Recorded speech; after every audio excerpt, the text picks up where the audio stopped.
السلام عليكم ومرحبا بكم في قناة غيزلان فوديز. نتمنى تكونوا لاباس واحوالكم بخير. كي درتو مع الصهد ومع هاد الاجواء الحاره جدا. جيت اليوم نقدم لكم الوصفه ديال الرز باللحم، الوصفه المعتمده عندي.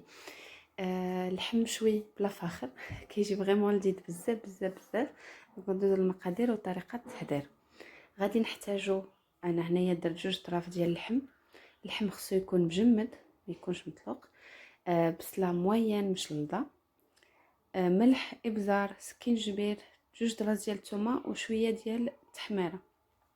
وكنديروا البصله مع 2 معالق كبار ديال الزيت تشحر واحد شويه.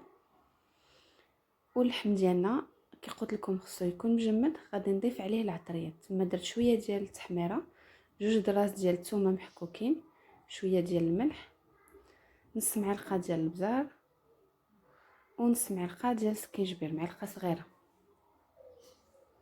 غادي نشرملو اللحم ديالنا مزيان بالعطريه.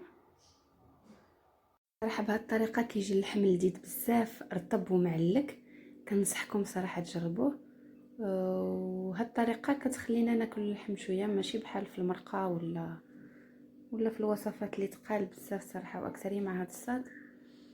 صافي كنشرملو اللحم ديالنا مزيان حتى كنتاكدوا ان جميع الاطراف يعني قصناها بالتشرميله.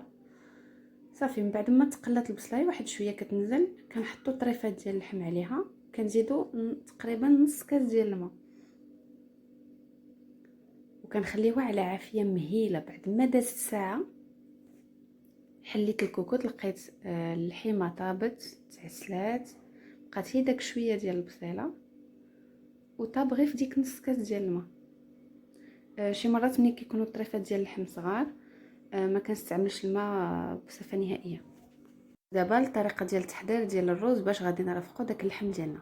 غادي نحتاجوا بصله كبيره مشلضه، فلفله خضراء، فلفله حمراء مقطعين. غادي نهزوا طريفات ديال اللحم ونديروهم جانبا. غادي نزيدوا معلقه كبيره ديال الزيت في داك في الكوكوط، وغادي نخليو فيها البصله. الكوكوط اللي كان فيها اللحم يعني حتى داك اللذه ديال اللحم غادي نستعملوها باش نطيبوا الرز ويجينا لذيذ. دونك بعد ما تقلات البصله والفلفله مزيان، غادي نزيدوا باقي المكونات. بطاطا، الروز انا استعملت زلافه، 2 معالق كبار ديال المعدنوس، نص معلقه ديال الابزار، ونص معلقه ديال السكينجبير. هذا الروز يمكن لكم ديروا له اي خضره كتعجبكم، جلبانه، خيزو، اي خضره يمكن لكم تزيدوها معاه.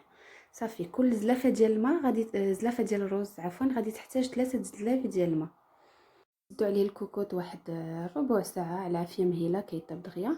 وهذا هو الشكل النهائي ديال الطبق اللي قدمنا اليوم. كيجي لذيذ بزاف، معلك وخفيف.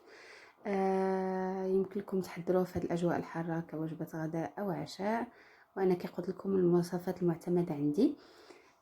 ما تنساوش تابوناو عندي في لاشين، تفعلوا الجرس، تبارطاجيو لا فيديو مع احبابكم وصحابكم، والى فيديو قادم ووصفه قادمه ان شاء الله.